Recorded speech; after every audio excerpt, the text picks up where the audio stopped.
สุขมีจริงทุกข์มีจริงสุขเป็นความจริงทุกข์เป็นความจริงผู้มีปัญญาละความจริงผู้มีปัญญาไม่ยึดติดความจริงผู้มีปัญญาอยู่เหนือความจริงผู้มีปัญญาจึงอยู่เหนือความสุขจึงอยู่เหนือความทุกข์ความสุขความทุกข์ไม่มีความหมายสำหรับผู้ที่มีปัญญาผู้ที่มีปัญญาจึงรู้ว่าความสุขก็ดีความทุกข์ก็ดีมันไม่เที่ยงผู้ที่มีปัญญาจึงรู้ว่าสิ่งที่เรารู้มันไม่เที่ยงผู้ที่มีปัญญาจึงไม่ตามรู้ที่ตาหูจมูกลิ้นกายใจมันรู้ผู้ที่มีปัญญาจึงรู้ความจริงอยู่กับความเป็นจริงแล้วก็อยู่เหนือความจริงทุกขณะลมหายใจความจริงทั้งหลายมันเป็นปกติของมันเราฝึกฝนจิตเราอบรมจิตให้จิตรู้ความจริงให้รู้ความจริงเช่นความสุขมันเป็นความจริงความทุกข์มันก็เป็นความจริงให้เราอยู่เหนือความจริงไม่ให้เรายึดในความจริงเท่านั้นทุกอย่างให้เรารู้ด้วยปัญญารู้ด้วยสติรู้ด้วยปัญญาทั้งสิ้นสิ่งที่เรารู้จึงไม่มีค่าไม่มีความหมายใดๆรู้มีสติปัญญารู้ความจริงความพอใจมันก็เป็นความจริงความไม่พอใจมันก็เป็นความจริงเมื่อเรามีสติรู้ด้วยปัญญาเราไม่เข้าไปยึดติดเราจะไม่เข้าไปยึดมั่นในความเป็นจริงนั้นผู้มีสติปัญญาจึงรู้การพัดภาคก็เป็นความจริงของชีวิตผู้มีปัญญาจึงรู้ว่าความเศร้าโศกเสียใจก็เป็นความจริงของชีวิตผู้ที่มีปัญญาจึงอยู่เหนือสิ่งที่เรารู้ทั้งหมดทั้งสิ้นผู้ที่มีปัญญาจึงรู้ว่าโลกใบนี้เป็นอนัตตาผู้มีปัญญาจึงรู้ว่าโลกใบนี้เป็นอนิจจังว่ารู้ผู้มีปัญญาจึงรู้ว่าโลกใบนี้มันไม่เที่ยงผู้ที่มีปัญญาจึงรู้ว่าสิ่งที่อุบัติเกิดขึ้นบนโลกใบนี้มันไม่เที่ยงทั้งสิ้นมันเป็นทุกข์ทั้งสิ้นมันเป็นอนัตตาทั้งสิ้นผู้ที่มีปัญญาจึงแสวงหาความจริงความดีก็เป็นความจริงความชั่วก็เป็นความจริงผู้ที่มีปัญญาก็ละความจริงทั้งสิ้นดีก็ละชั่วก็ละให้เราอยู่เหนือความจริงอยู่เหนือความชั่วอยู่เหนือความดีทั้งสิ้น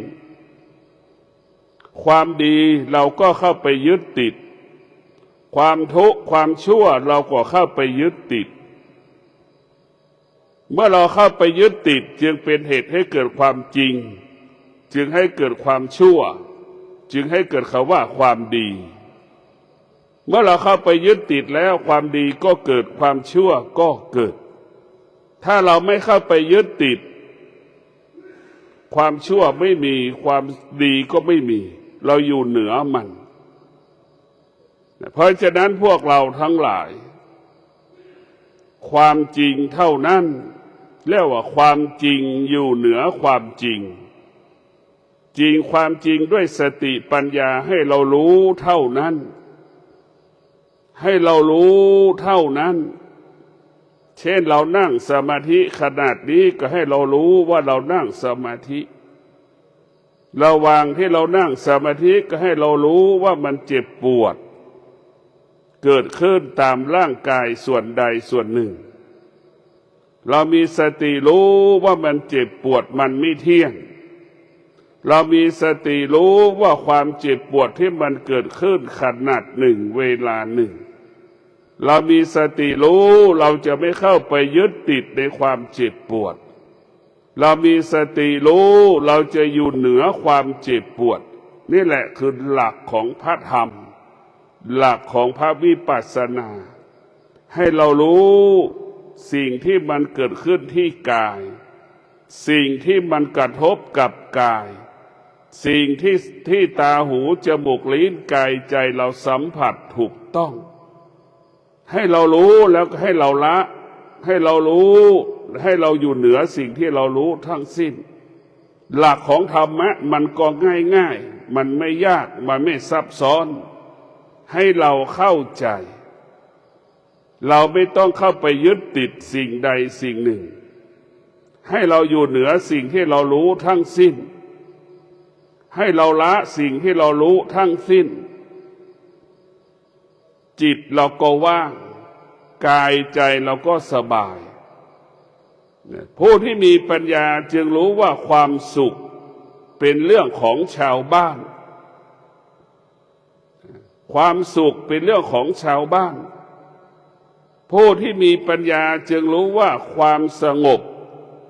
เป็นเรื่องของเป็นเรื่องของนักบวชเป็นผู้ที่แสวงหาความหลุดพ้นผู้ที่แสวงหาความหลุดพ้นจะต้องให้กายวาจาใจสงบเบื้องต้นเพื่อจะเข้าสู่แดนแห่งปัญญาเพื่อจะเข้าสู่แห่งปัญญาเมื่อกายวาจาใจมันสงบปัญญามันก็จะเกิดรู้ความจริงรู้แจ้งรู้จริงรู้ความจริงดังที่ได้กล่าวว่าสุขก็เป็นความจริงทุกข์ก็เป็นความจริงที่มนุษย์ประสบอยู่ทุกวันทุกข์ก็มีจริงที่มนุษย์ประสบอยู่ทุกวันสุขก็มีจริงที่มนุษย์แสวงหาอยู่ทุกวันทุกอย่างมันเป็นความจริงแต่ผู้ที่เป็นความจริงที่อยู่เหนือความจริงก็คือธรรมะธรรมะก็หมายถึงปัญญาอยู่เหนือความจริงทั้งหมดทั้งสิ้นอยู่เหนือความจริงทั้งปวงเหลือแต่เรารู้เท่านั้นรู้สติปัญญารู้ด้วยสติปัญญารู้แจ้งรู้จริงรู้ตามความเป็นจริงที่มันปรากฏทุกขณะลมหายใจรู้แจ้งรู้จริงรู้ความจริงสิ่งที่กระทบที่กายสิ่งที่มันเกิดขึ้นที่กายก็รู้จงรับรู้ว่าร่างกายของเรามันก็ไม่เที่ยงสิ่งที่มันกระทบตาหูจมูกลิ้นกายใจมันก็ไม่เที่ยงก็ให้เรารู้เฉยๆรู้เราไม่ยึดติดสิ่งที่เรารู้ทั้งหมดทั้งสิ้นดังที่ได้กล่าวว่าสิ่งที่เราครอบครองมันก็ไม่เที่ยงสิ่งที่เราได้มาครอบครองได้แก่พ่อแม่สามีภรรยาลูกทรัพย์สมบัติปัจจัยสี่สิ่งเหล่านี้ไม่สามารถอยู่กับเราได้สิ่งเหล่านี้อยู่กับเราได้แค่บางเวลาสิ่งเหล่านี้ปรากฏเกิดขึ้นขนาดหนึ่งเวลาหนึ่งสิ่งเหล่านี้เกิดขึ้นแล้วมันก็จากเราไปให้เราเข้าใจเช่นนี้ว่ามีสติปัญญารู้มีสติปัญญารู้ตามความเป็นจริงรู้ตามความเป็นจริงให้เราเข้าใจความจริงสิ่งที่มันปรากฏขึ้นที่กายจนถึงที่สุดเราก็เข้าถึงความจริงที่มันเกิดขึ้นที่กาย กายของเราก็ประกอบไปด้วยตาหูจมูกลิ้นกายใจประกอบไปด้วยอวัยวะส่วนต่างๆมือขวามือซ้ายเท้าขวาเท้าซ้ายมันประกอบไปด้วยสิ่งเหล่านี้เรามีสติรู้ว่าเท้าขวามันย่างมีสติรู้ว่าเท้าซ้ายมันย่างเรามีสติรู้ว่าเรายืนเรามีสติรู้ว่าเรากำลังจะนั่งเรามีสติรู้ว่าเรากำลังนั่งอยู่ให้เรามีสติรู้หมดทุกอย่างที่ร่างกายมันสัมผัสที่ร่างกายมันสัมผัสเราต้องมีสติรู้เท่านั้นเพราะฉะนั้นธรรมะของพระพุทธเจ้าให้เรามีสติรู้ตามความเป็นจริงที่มันปรากฏขึ้นที่กายของเรารู้ความเป็นจริงที่ตาหูจมูกลิ้นกายใจเราสัมผัสรู้ความเป็นจริงสิ่งที่มันกระทบตาหูจมูกลิ้นกายใจของเราสิ่งเหล่านี้มันปรากฏขึ้นแล้วมันก็ดับไปสิ่งเหล่านี้ปรากฏขึ้นแล้วมันก็จากเราไปสิ่งเหล่านี้ปรากฏขึ้นแล้วมันเป็นสิ่งที่ไม่ทนเป็นสิ่งที่ทนได้ยากสิ่งเหล่านี้ปรากฏขึ้นแล้วมันควบคุมไม่ได้สิ่งเหล่านี้ปรากฏขึ้นแล้วคงสภาพเดิมไม่ได้นี่แหละสติปัญญาจะให้เรารู้แจ้งซึ่งความจริงที่ร่างกายมันสัมผัสที่อายตนะมันรับรู้ที่กระทบต่อกายของเราอายตนะของเราถ้าเรารู้เรื่องกายแบบซ้ำเนี่ยเราก็จะไม่เกิดอาการไม่สำแดงอาการถ้าเราขาดปัญสติขาดปัญญาเราก็มีเหตุมีผลสิ่งเหล่านี้ทำให้ฉันเกิดความทุกข์นี่แหละคือคนที่ขาดปัญญาจะพูดแบบนี้สิ่งเหล่านี้จึงทำให้เรานั้นเป็นแบบนั้นเป็นแบบนี้ไม่มีใครทำให้เราเป็นแบบนั้นไม่มีใครทำให้เราเป็นแบบนี้ตัวเราเท่านั้นที่มีอวิชชาเท่านั้นจะทำให้เราเกิดเป็นแบบนั้นเกิดเป็นแบบนี้เพราะเราคิดเองเองเป็นเองเมื่อเรามีหัวใจเรามีอวิชชาเราก็เอาความผิดให้กับสิ่งอื่นๆเอาชีวิตไปโทษกับสิ่งอื่นๆว่าสิ่งเหล่านี้ทำให้ฉันเป็นอย่างนี้สิ่งเหล่านี้จึงทำให้ฉันเป็นแบบนี้อันนี้คืออวิชชาไม่มีใครทำให้เราเกิดความทุกข์ได้มีแต่หัวใจที่มีอวิชชาเท่านั้นคือความไม่รู้เมื่อหัวใจเราไม่มีความไม่รู้อยู่ในหัวใจของเราหัวใจของเราก็เกิดอาการสำแดงอาการสุขทุกข์ตลอดเวลาดั่งมนุษย์ทั้งโลกเป็นอยู่ณขนาดนี้หัวใจที่มีอวิชชาจึงอยู่ใต้อำนาจสิ่งที่เรารู้อยู่ใต้อำนาจสิ่งที่เราสัมผัสตกอยู่ใต้อำนาจสิ่งที่เรากระทบทุกขณะลมหายใจเพราะฉะนั้นพวกเราทั้งหลายเรามีสติพิจารณาชีวิตของเรา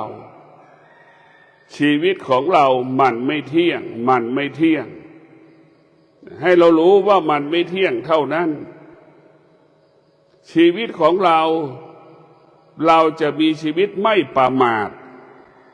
เราจะมีชีวิตด้วยสติรู้เมื่อเรามีสติรู้ชีวิตเราจะไม่ผิดพลาด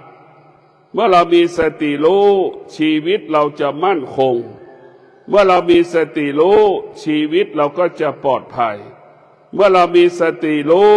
ชีวิตของเราก็บรรลุเป้าหมายเมื่อเรามีสติรู้เราจะควบคุมกายวาจาควบคุมกายวาจาใจเราได้หรือเมื่อเรามีสติรู้สิ่งต่างๆที่กระทบ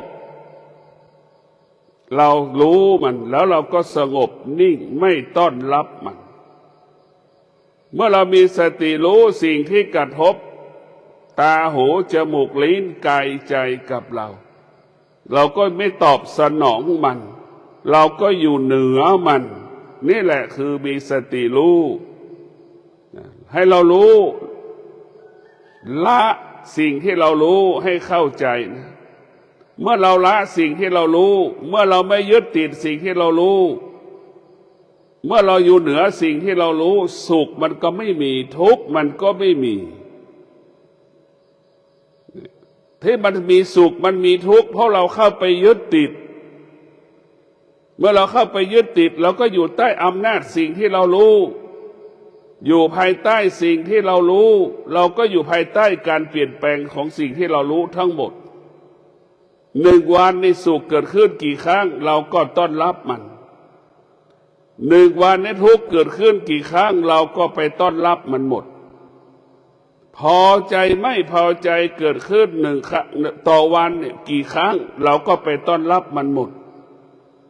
นี่แหละเราขาดปัญญา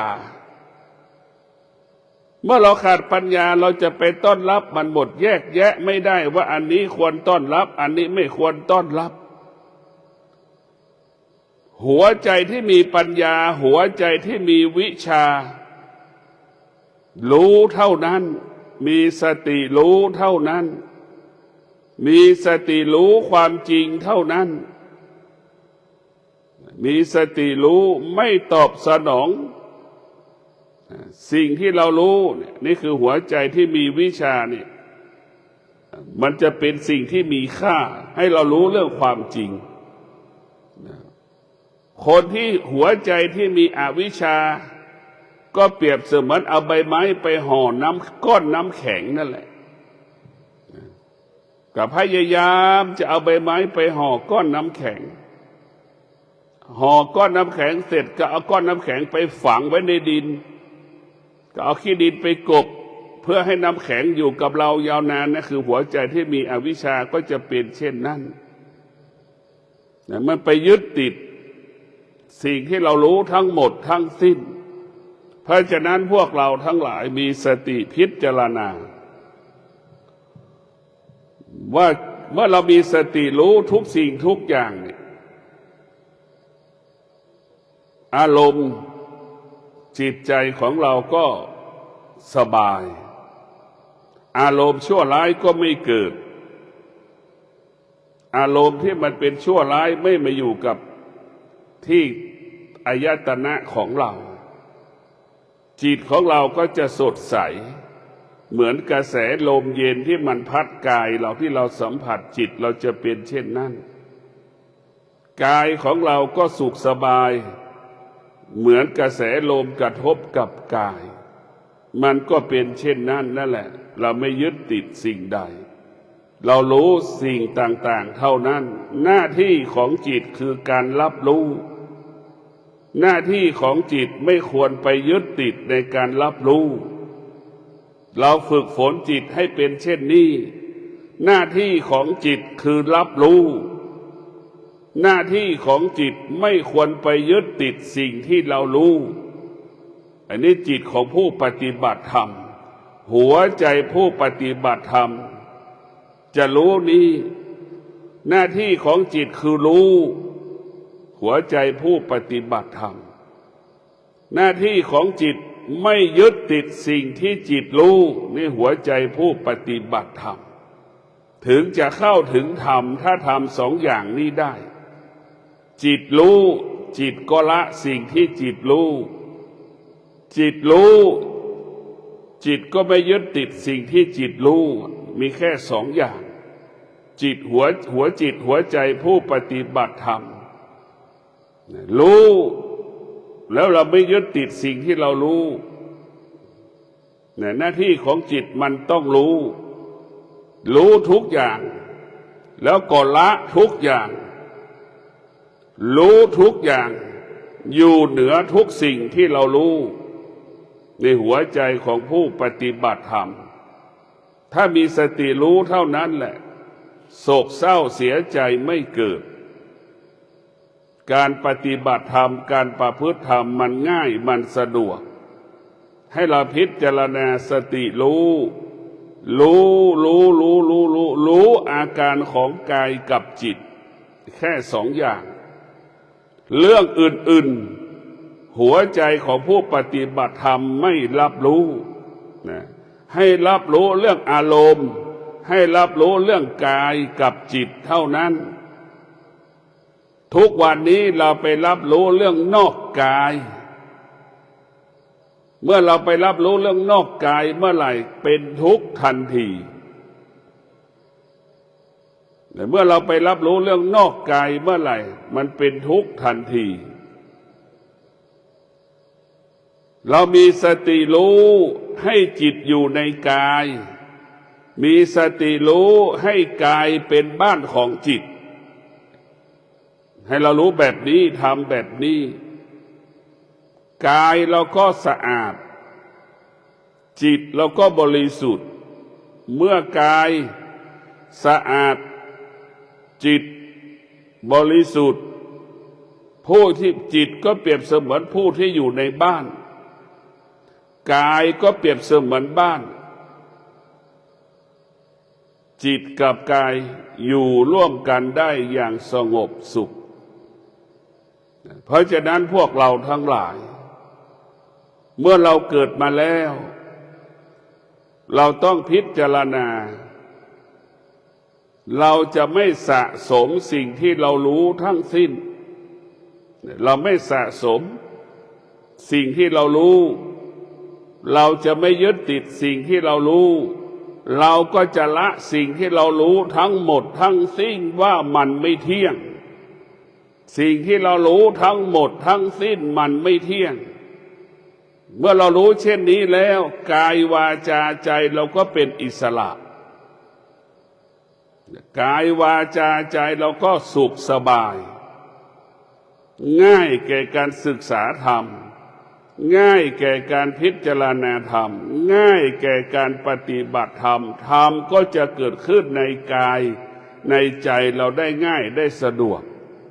เพราะฉะนั้นพวกเราทั้งหลายเราต้องพิจารณาอะไรที่เป็นความจริงเราจะดับมันเราจะระงับมันเราจะยุติมันเราจะไม่ให้มันเกิดขึ้นในกายในจิตของเราเช่นความจริงก็คือความชั่วก็เป็นความจริงความดีก็เป็นความจริงที่มันปรากฏขึ้นในกายในใจความชั่วก็เป็นสิ่งที่เราสมมุติความดีก็เป็นสิ่งที่เราสมมุติเพราะเราเข้าไปยึดติดมันจึงเกิดคำว่าความดีกับความไม่ดีถ้าเราไม่เข้าไปยึดติดความดีก็ไม่มีความชั่วก็ไม่มีเมื่อเราเข้าไปยึดติดเมื่อไหร่มันก็มีตัวมีตนมันจึงเป็นเหตุให้เกิดความทุกข์ทั้งสิ้นเพราะฉะนั้นพวกเราทั้งหลายเราต้องอยู่เหนือสิ่งที่เรารู้เราต้องมีคติท่องทุกวันเรามีสติรู้เรามีสติรู้และเราก็มีสติอยู่เหนือสิ่งที่เรารู้ทุกวันเรามีสติรู้เราก็จะละสิ่งที่เรารู้พิจารณาทุกวันเรามีสติรู้เราจะไม่ตามรู้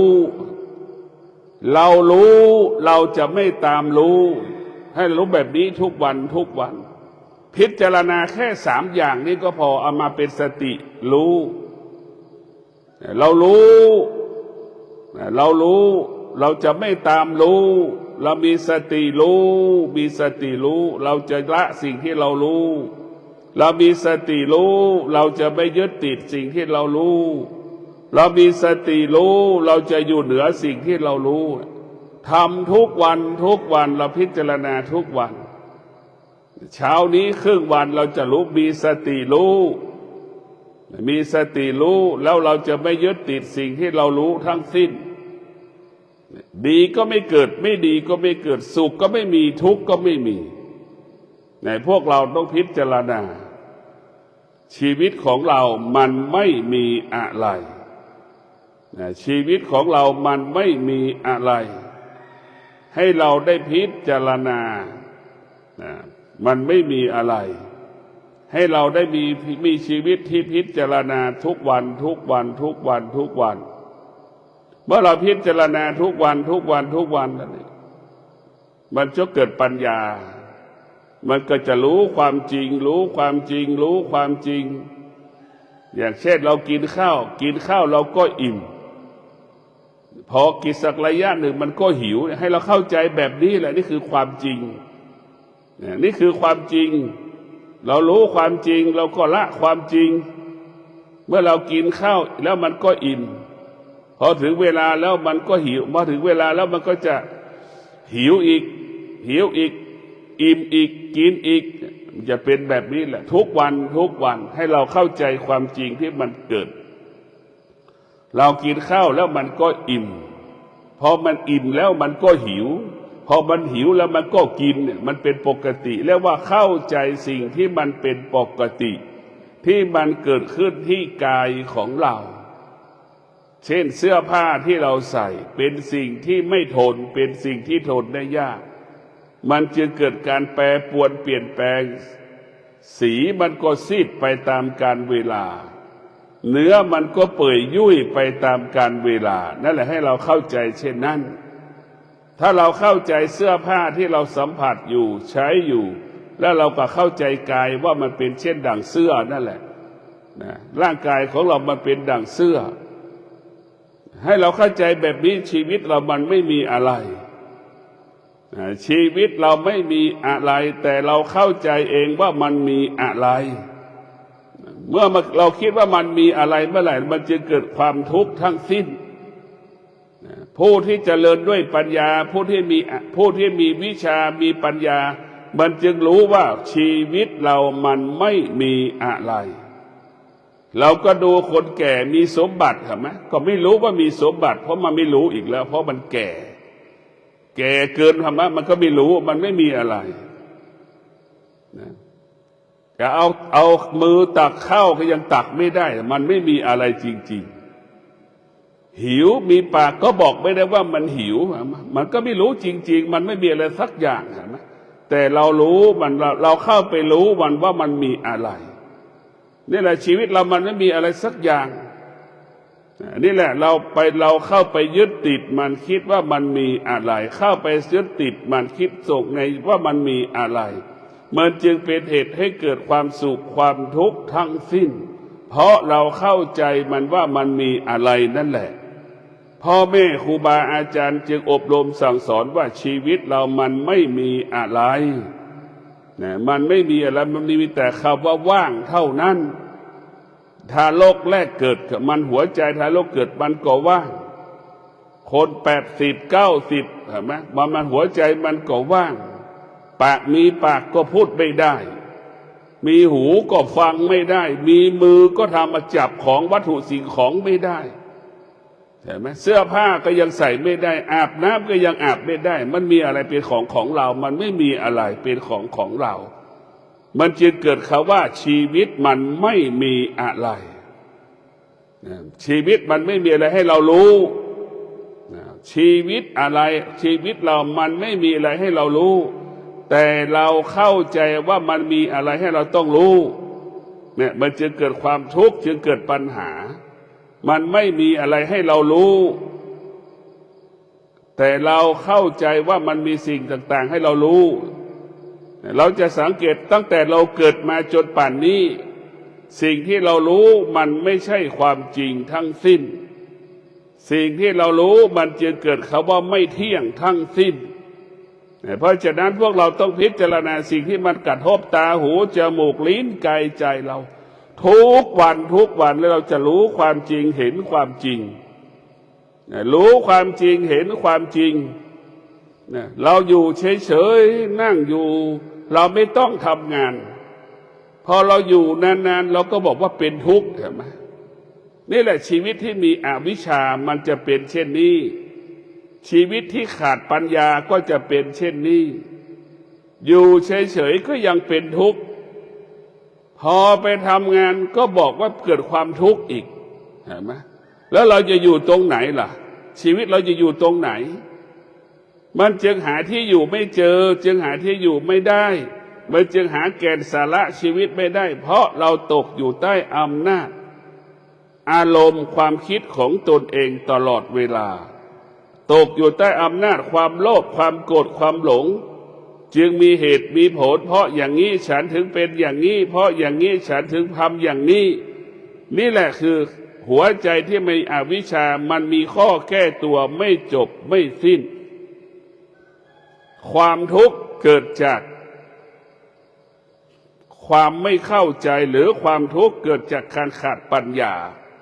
เมื่อเราขาดปัญญาจึงเกิดความทุกข์ทั้งสิ้นปัญญาก็คือตัวสติสติก็คือปัญญาเมื่อเ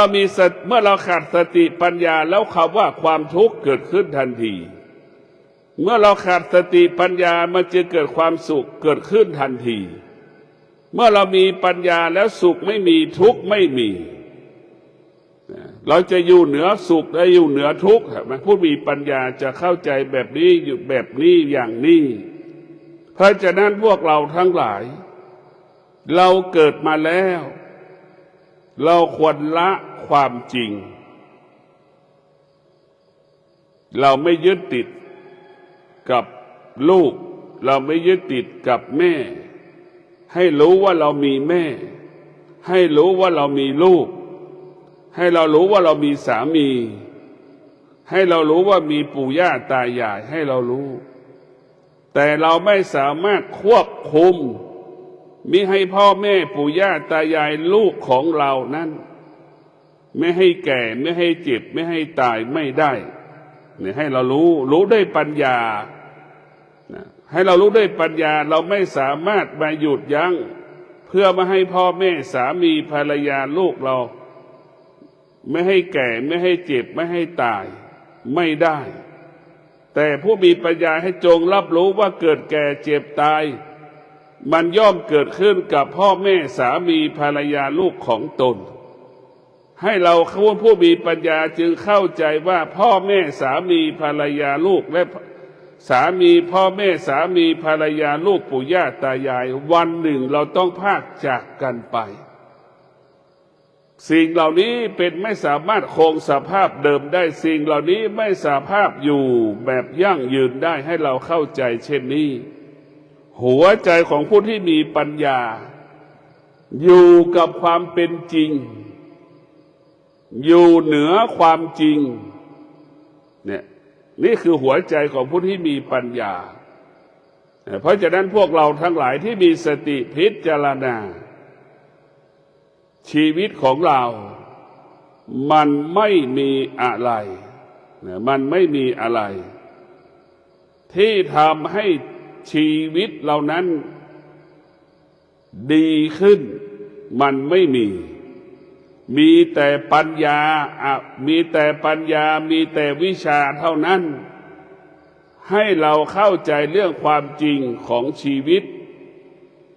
วิชาปัญญาจะทำให้เราอยู่เหนือความจริงที่ชีวิตมันประสบอยู่เรียกว่าเกิดแก่เจ็บตายชีวิตมนุษย์ประสบอยู่ทุกขณะลมหายใจหัวใจที่งอกงามด้วยปัญญาหัวใจที่งอกงามด้วยวิชาจึงอยู่เหนือเกิดแก่เจ็บตายจึงอยู่เหนือคำว่าการพัดพรากจึงอยู่เหนือความเศร้าโศกเสียใจหัวใจที่มีปัญญาหัวใจที่มีวิชาจึงอยู่เหนือสิ่งที่เรารับรู้ตั้งแต่เกิดจนเราตายหัวใจที่มีปัญญาหัวใจที่มีวิชาจึงละสิ่งที่เรารู้ไม่ยึดติดสิ่งที่เรารู้อยู่เหนือสิ่งที่เรารู้ทุกขณะลมหายใจขอความสุขสวัสดีจงเกิดแก่ท่านทั้งหลายมีสติพิจารณาชีวิตของเรามันไม่มีอะไรที่มันมีอะไรเพราะเราเข้าไปยึดติดเมื่อเราเข้าไปยึดติดเมื่อไหร่ชีวิตเราจึงเกิดคำว่าความทุกข์ทั้งสิ้นเมื่อเราเข้าไปยึดติดเมื่อไหร่จึงเกิดความสุขทั้งสิ้นเมื่อเราเข้าไปยึดติดเมื่อไหร่จึงเกิดคำว่าความชั่วทั้งสิ้น เมื่อเราเข้าไปยึดติดเมื่อไหร่จะเกิดคำว่าความดีทั้งสิ้นเพราะฉะนั้นเรารู้แล้วเราก็ละสิ่งที่เรารู้เราก็อยู่เหนือสิ่งที่เรารู้เราไม่ตามรู้ขอเจริญพร